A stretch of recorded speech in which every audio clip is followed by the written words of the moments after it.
जीवन में दुखद घटनाएं घटे तो क्या करना चाहिए। प्रस्तुत है करेला पुस्तक का एपिसोड 5। शरीर में प्रविष्ट करेले की यानी कि खाए गए करेले की कड़वाहट में से भी शरीर उपयोगी सार खींच लेता है और शेष का मल मूत्र आदि द्वारा त्याग कर देता है, लेकिन संग्रह तो नहीं ही करता है। कड़वे प्रसंगों में से भी योग्य बोध लेकर शेष व्यर्थ की कड़वाहट का त्याग कर देना ही क्या मन के लिए योग्य नहीं। पूज्य श्री ने बहुत गंभीर सवाल उठाया है। पूज्य श्री आगे कहते हैं, हमें भगवान से प्रार्थना करनी चाहिए कि प्रभु मुझे विस्मरणशीलता यानी कि भूलने का भी वरदान दीजिए, मैं दूसरों की भूलों को, कड़वे प्रसंगों को भूल सकूं, ऐसा वरदान दीजिए।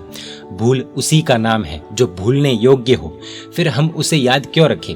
जिन पुस्तकों ने अरबों रुपयों की कमाई करवाई है, जो 56 भाषाओं में प्रकाशित हुई है, पहले ही दिन जिनकी 70 लाख प्रतियां बिक गई, ऐसी विश्व प्रसिद्ध हैरी पॉटर सीरीज की भाषा में कहे तो मानव स्वयं अपने लिए डेमेंटोर यानी कि भूत बन जाता है। इस हैरी पॉटर में ऐसी बात आती है कि आज़्काबान की भयंकर जेल में चौकीदार, जो डेमेंटर के नाम से जाने जाते हैं, वे भूत जैसे होते हैं। वे अपने शिकार का खून नहीं चूसते, लेकिन उसके दिमाग में जितनी सुखद मधुर स्मृतियां हो वे हर लेते हैं। इससे उस मानव के पास मात्र दुख, वेदना, हताशा की स्मृतियां ही बचती है।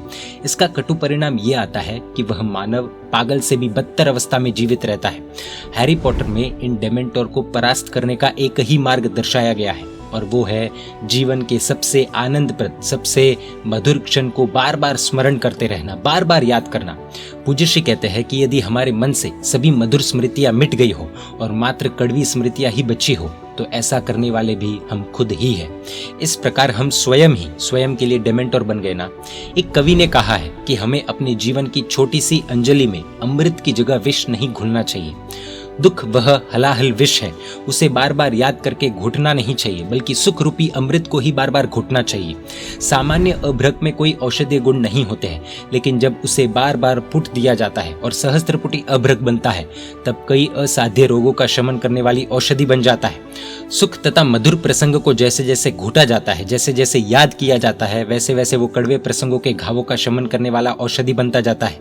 कैसी आघातजनक स्थिति है ना कि हजारों रुपये खर्च करके सहस्त्रपुटी अभ्रक का सेवन करने के लिए तैयार हो जाने वाले हम मुफ्त में मिलने वाले और सरलता से उपलब्ध इस औषधि का सेवन करने के लिए कतई तैयार नहीं है, और इसीलिए दुखद प्रसंगों के घावों का शमन नहीं होता है, बल्कि दिमाग में उसी की याद बरकरार रहती है, वो ही बार बार याद आता रहता है।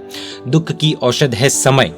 काल दुख के घावों का शमन करने वाली औषधि है, परंतु इसके लिए उसे कुछ दिन का समय लगता है, जबकि अतीत के सुख के मधुर संस्मरण तो ऐसा अनुपान है, ऐसी दवाई है, जिसके प्रभाव से दुख के घावों को भरने में दिन नहीं बल्कि कुछ घंटे या मिनट का ही समय लगता है। परंतु अतीत के दुख के कटु संस्मरण तो अपत्य है, कलंक है। इस अपत्य का सेवन करने वाले को दिन नहीं, महीने या वर्षों लग जाते हैं, और कभी तो पूरी जिंदगी भी कम पड़ जाती है।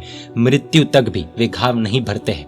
जीवन है तो दुखद घटनाएं तो घटित होने ही वाली है, किसी के जीवन में कम तो किसी के जीवन में अधिक। इन दुखद प्रसंग में भी हमें तो प्रसन्न ही रहना है, प्रसन्न रहना सीखना है। इसके लिए दुखद प्रसंगों को याद करना और उसका संग्रह करना छोड़ना ही पड़ेगा। हमें याद रखना चाहिए कि कांटों के बीच रहकर भी गुलाब खिलता है, कीचड़ के बीच भी कमल खिलता है, विषैले सांपों से घिरे रहने के बावजूद चंदन सुवासित रहता ही है। इतना ही नहीं, इन कांटे, कीचड़ या विषैले सांपों से गुलाब, कमल या चंदन बिल्कुल भी डिस्टर्ब नहीं होते हैं, क्योंकि वे उनकी कोई परवाह नहीं करते हैं। सोने की चेन पहन कर आओ, हीरे का हार पहन कर आओ, ड्रेस या हेयर स्टाइल बदल कर आओ, फोटोग्राफर ऐसी कोई भी सूचना नहीं देता है, क्योंकि ऐसा करना सस्ता भी नहीं, सरल भी नहीं और पर्याप्त भी नहीं है। मात्र चेहरा प्रसन्न रखो, स्माइल प्लीज, इतना ही कहता है।